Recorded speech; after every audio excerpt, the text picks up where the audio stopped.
नमस्कार। मैं मिस कनकलता झा।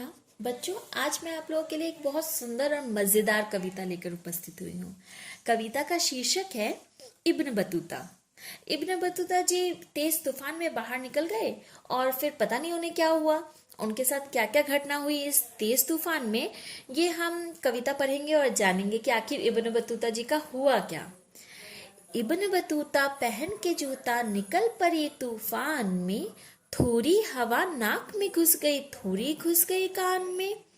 कभी नाक को कभी कान को मलते इब्न बतूता, इसी बीच में निकल पड़ा उनके पैरों का जूता। उड़ते उड़ते जूता उनका जा पहुंचा जापान में, इब्न बतूता खड़े रह गए मोची की दुकान में। कभी यहाँ कहते हैं कि इब्न बतूता निकले, तो बच्चों क्या क्या हुआ? इब्न बतूता पहन के जूता निकल पड़े तूफान में।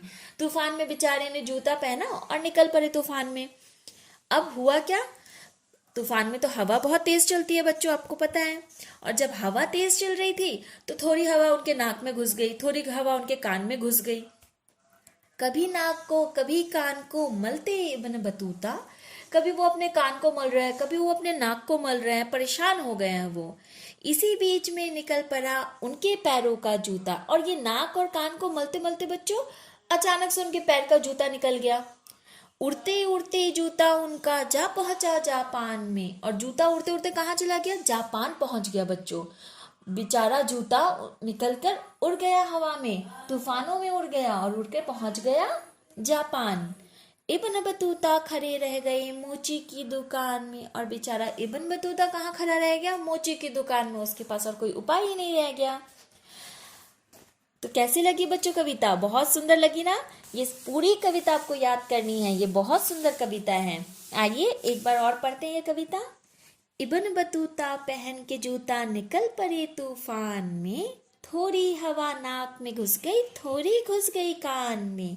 कभी कान नाक को कभी कान को मलते इब्न बतूता, इसी बीच में निकल पड़ा उनके पैरों का जूता। उड़ते उड़ते जूता उनका जा पहुंचा जापान में, इब्न बतूता खड़े रह गए मोची की दुकान में।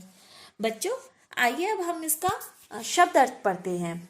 तूफान, जोर की आंधी के साथ बारिश आना। जब जोर की आंधी के साथ बारिश आती है, यानी तेज हवा चलती है और बारिश भी आती है, तो उसको तूफान कहते हैं। जो दूसरा शब्द अर्थ है हमारा वह है मोची, यानी जूतों की मरम्मत करने वाला या फिर कॉबलर। दुकान, या जहां बेचने के लिए चीजें रखी जाती है, यानी शॉप। जहां भी दुकान में हम चीजें खरीदते बेचते हैं उसको हम शॉप कहते हैं, यानी दुकान कहते हैं। आइए इसके प्रश्नोत्तर पर थोड़ा सा ध्यान देंगे। जूता पहनकर कौन निकल पड़े? तो बच्चों, मुझे पता है आप सबको इसका उत्तर बहुत अच्छे तरीके से पता होगा कि जूता पहनकर कौन निकल पड़े। फिर भी मैं आपको बताती हूँ। जूता पहनकर इब्न बतूता निकल पड़े। जूता पहन के कौन निकल पड़े?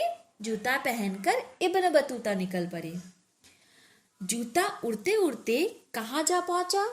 जूता उड़ते उड़ते, मुझे पता है आपको पता है, फिर भी मैं बता रही हूँ। जूता उड़ते उड़ते जापान पहुंच गया। कहाँ पहुंच गया? जापान पहुंच गया। इब्न बतूता नाक और कान क्यों मल रहे थे? मुझे पता है आप सब में से कोई ना कोई तो इसका उत्तर जरूर बता पाएगा, या फिर सब बता पाएंगे। इब्न बतूता नाक और कान इसलिए मल रहे थे क्योंकि उनके नाक और कान में हवा घुस गई थी। कैसी लगी बच्चों कविता? अब इस कविता में आप देखना कि आप जब अपने किताब में देखोगे तो कविता की कुछ पंक्तियों को पूरा करने के लिए कहा गया है। तो आप उन पंक्तियों को पूरा करोगे और साथ में ये पूरी कविता, इसके शब्द अर्थ और जो प्रश्नोत्तर मैंने कराए हैं, ये सब आपको याद करने हैं। धन्यवाद।